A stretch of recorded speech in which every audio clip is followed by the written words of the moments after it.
Taste the Daily.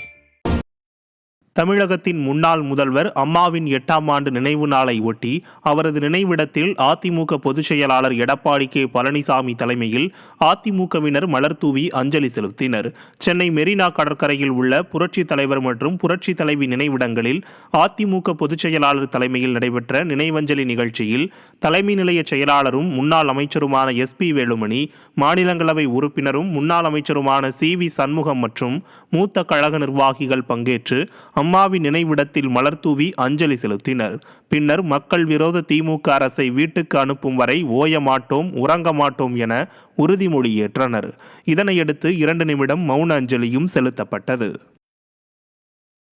தீய சக்தியை விரட்டியடிக்க, குடும்ப ஆட்சி வீட்டுக்கு அனுப்பிட, கழகத்தை நிறுவி நம் தலைவர் புரட்சி தலைவர் எம்ஜிஆர் வழியில்